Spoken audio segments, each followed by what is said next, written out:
Hi, my name is James Harlan. 3 years ago, I lost everything that mattered to me. My wife Sarah, the woman I had loved since college, the mother of my two beautiful daughters, was taken from us in a single moment on a rainy Texas road. A drunk driver ended her life instantly. She was only 34 years old. In the days after her funeral, I was completely shattered. I had two little girls who didn't fully understand why mommy wasn't coming home anymore. Emma was 8, full of fire and questions. Lily was just 5, clinging to her mother's favorite blanket every night. I thought the worst was behind us. But I was wrong. What happened next hurt me even more than Sarah's death. The people I had called family for over 12 years, Sarah's own parents, looked me in the eyes and abandoned us.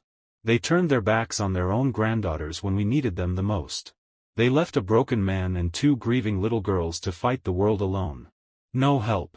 No support. No love. For years I suffered in silence. I worked until my body gave out. I cried in the dark so my daughters wouldn't see. I made a vow that no one knew about. And then, I rose. I built something massive from nothing.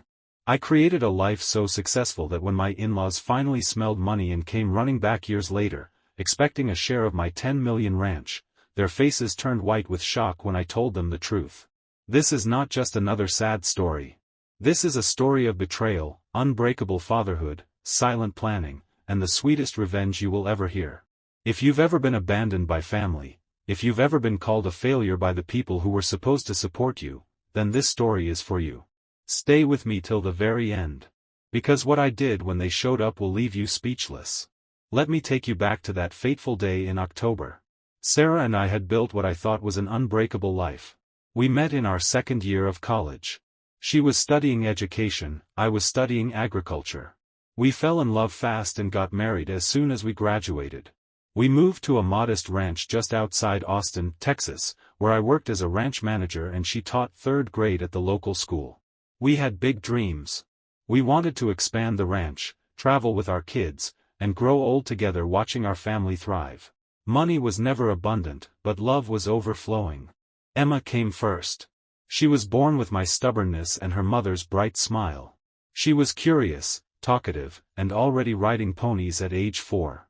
2 years later, Lily arrived, a gentle soul who loved drawing, horses, and cuddling with her mom on the porch swing every evening. Life felt complete. Then came the day that changed everything. It was a rainy Thursday evening. Sarah had stayed late for a parent-teacher meeting. On her way home, a drunk driver ran a red light and slammed into her car. The doctors said she died instantly. No pain. But that didn't comfort me at all. The news hit me like a sledgehammer. I collapsed in the hospital hallway. When I told Emma and Lily that mommy had gone to heaven, Lily just stared at me blankly while Emma started crying uncontrollably, asking, why didn't she say goodbye? The funeral was held 4 days later at the small white church near our ranch. The place was packed. Neighbors, Sarah's fellow teachers, my ranch friends, distant relatives, everyone came. Flowers covered the front of the church. Sarah's favorite hymn was played. Richard and Margaret, Sarah's parents, were sitting in the front row, crying louder than anyone. Margaret kept hugging the girls and saying, we're here for you. We're family. We'll get through this together. Richard shook my hand firmly and promised, son, you won't have to do this alone. I believed them. I had no other choice. I was drowning in grief and had 2 scared little girls who needed stability. But just 48 hours after we buried Sarah, the mask came off completely. They called me and said, James, come to the house tomorrow morning. We need to sit down and make a proper plan for the girls. I went with whatever hope I had left in my broken heart. I dressed Emma and Lily in their nicest dresses. We drove the 2 hours to their big, comfortable house in the city, the same house where Sarah had grown up and where we had celebrated so many happy moments. When we arrived, the atmosphere felt wrong. The house was quiet. Too quiet. We sat down in their formal living room. Margaret brought coffee, but her smile didn't reach her eyes. Richard sat across from me like this was a business negotiation. Then Margaret began speaking in a tone of fake concern. James, we are all devastated by Sarah's loss. She was our only daughter. But we have to think about what's best for Emma and Lily now. You work long hours as a ranch hand. You barely make enough to survive. Raising two small girls alone is going to be extremely difficult. It would be better for everyone if the girls came to live with us. We can give them the stable home, the good school, nice clothes, and the future that Sarah would have wanted for them. I felt like the ground had been pulled from under my feet. I replied, my voice shaking. I know it's going to be hard, but they are my daughters. I made a promise to Sarah. I will raise them. We can support each other as family. That's when Richard's true face appeared. He slammed his hand hard on the wooden coffee table and raised his voice. There is no family support here, James. If you are selfish enough to keep the girls, then you are completely on your own. Don't ever come to us asking for money for school fees, clothes, medical bills, or anything else. We have our own retirement to think about. We cannot be expected to raise another set of children at this age. Margaret added the final knife. You're still young. You can grieve, move on, and maybe start a new life later. But the girls deserve better than what you can provide right now. I sat there speechless for a few moments. Then I stood up, took my daughter's hands, and walked out of that house without saying another word. That night, as I drove back home through the dark roads, Emma and Lily fell asleep in their car seats. I cried silently the entire drive, not because I was scared of raising them alone, but because I couldn't believe the people Sarah had loved and trusted her whole life could betray us so coldly and quickly. The years that followed tested every limit I had as a man and as a father. The drive home that night felt endless. The girls were sleeping peacefully in the back seat, completely unaware that their grandparents had just abandoned them. I gripped the steering wheel so tight my knuckles turned white. Tears were rolling down my face, but I kept wiping them away so I wouldn't wake the girls. When we finally reached our small rented house on the edge of the ranch, I carried them inside one by one and tucked them into bed. Lily was clutching Sarah's old scarf. Emma had tears dried on her cheeks even in her sleep. I sat on the floor between their beds for hours, just watching them breathe, wondering how I was going to do this alone. The next few years became the hardest battle of my entire life. Every single day was a fight for survival. I woke up at 4:30 in the morning, no matter how little sleep I had. I went to work on the ranch, feeding hundreds of cattle, repairing fences under the burning Texas sun, cleaning stables, and training horses for other owners. By 6 p.m. I was physically exhausted, but my real job as a father was just beginning. I had to learn everything from scratch. I taught myself how to cook decent meals so the girls wouldn't have to eat junk food every day. I learned how to braid Emma's hair the way Sarah used to do it. I sat with Lily every evening helping her with drawings and stories because she missed her mom's bedtime stories so much. Money was a constant nightmare.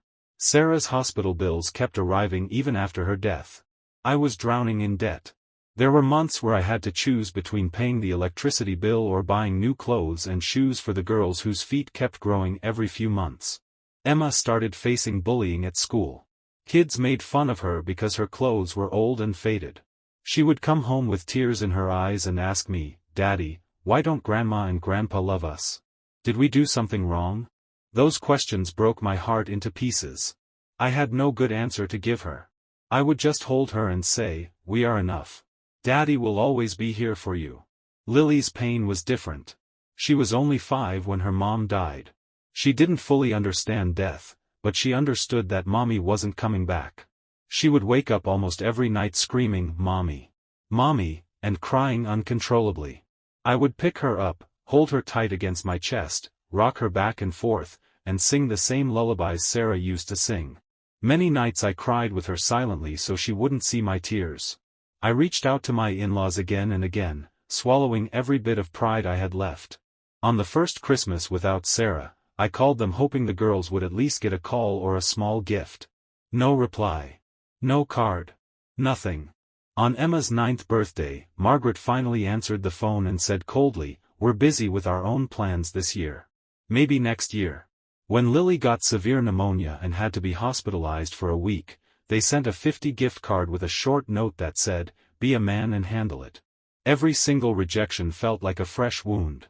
But instead of destroying me, something inside me started to change. The pain turned into fuel. The anger turned into quiet determination. I stopped begging them. I stopped hoping they would change.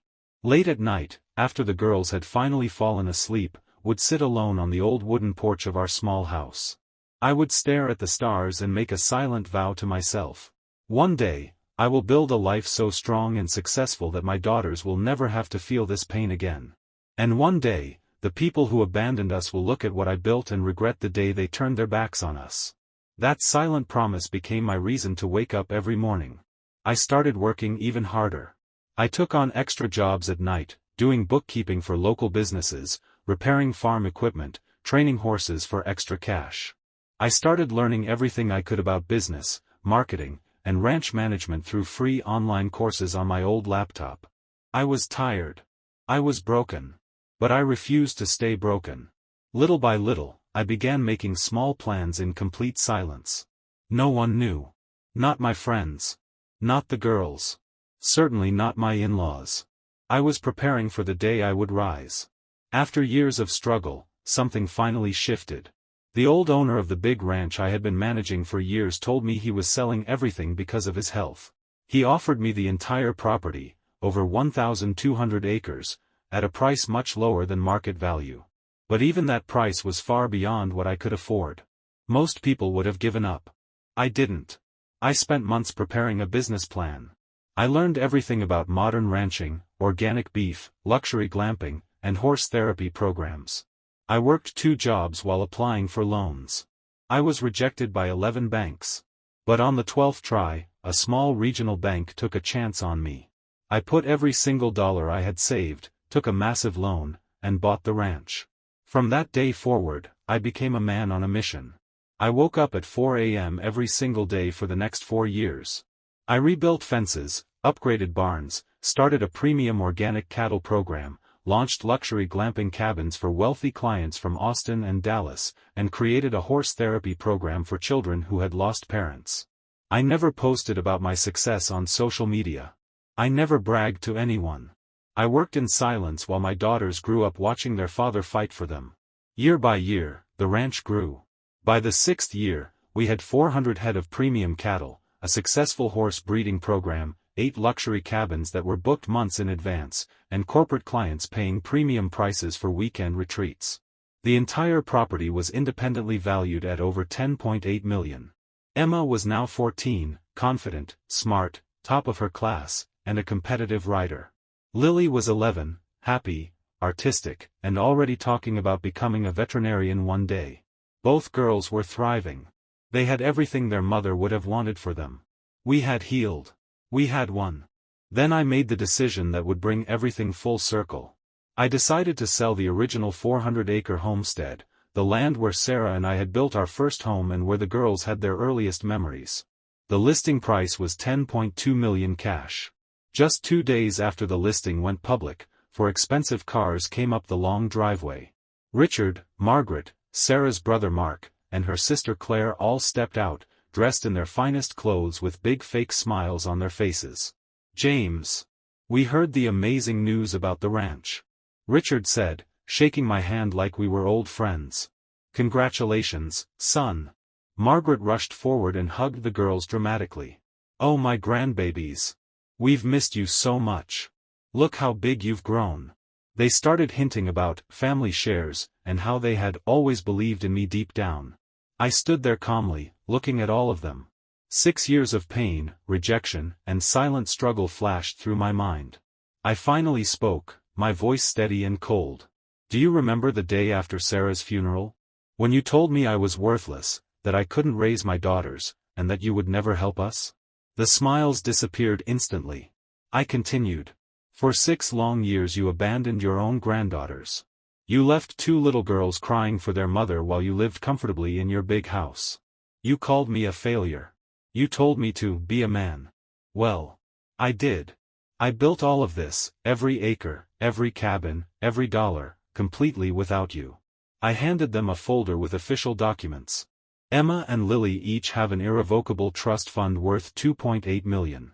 This money will take care of their college, their homes, their weddings, whatever they dream of in life. And as for the 4 of you, you get nothing. Not 1 single cent. Margaret started crying. Richard turned pale and looked like he might faint. Mark and Claire stood there in stunned silence. You can't do this to us, Richard whispered. I looked him straight in the eyes and said, I already have. The only reason you're here today is because you smelled money. But money can't buy back the years you stole from my daughters. It can't erase the pain you caused. My girls are my legacy. Not you. I looked at Emma and Lily standing proudly beside me and said loudly enough for everyone to hear. These are the only family I need. That day, my in-laws left with nothing but regret on their faces. Today, my daughters are doing incredibly well. Emma wants to study veterinary science. Lily dreams of helping run the ranch one day. They know the full story now, and they chose me, every single day. My in-laws have tried calling and sending letters. I blocked every single one. I don't hate them anymore. I pity them. Because the greatest revenge isn't loud shouting or fighting. It is becoming so successful, so strong, and so complete that the people who tried to destroy you become completely irrelevant. True family is not defined by blood. It is built by love, loyalty, sacrifice, and showing up when it matters most. If you are a father going through hell right now, keep going. Your children are watching you. Your comeback story is being written in silence. One day, you will look back and realize that the pain was preparing you for something greater. Thank you for watching this story on Vengeful Patriarch. If this story touched you, please hit the like button, subscribe, and turn on notifications. New Powerful Father's revenge story drops very soon.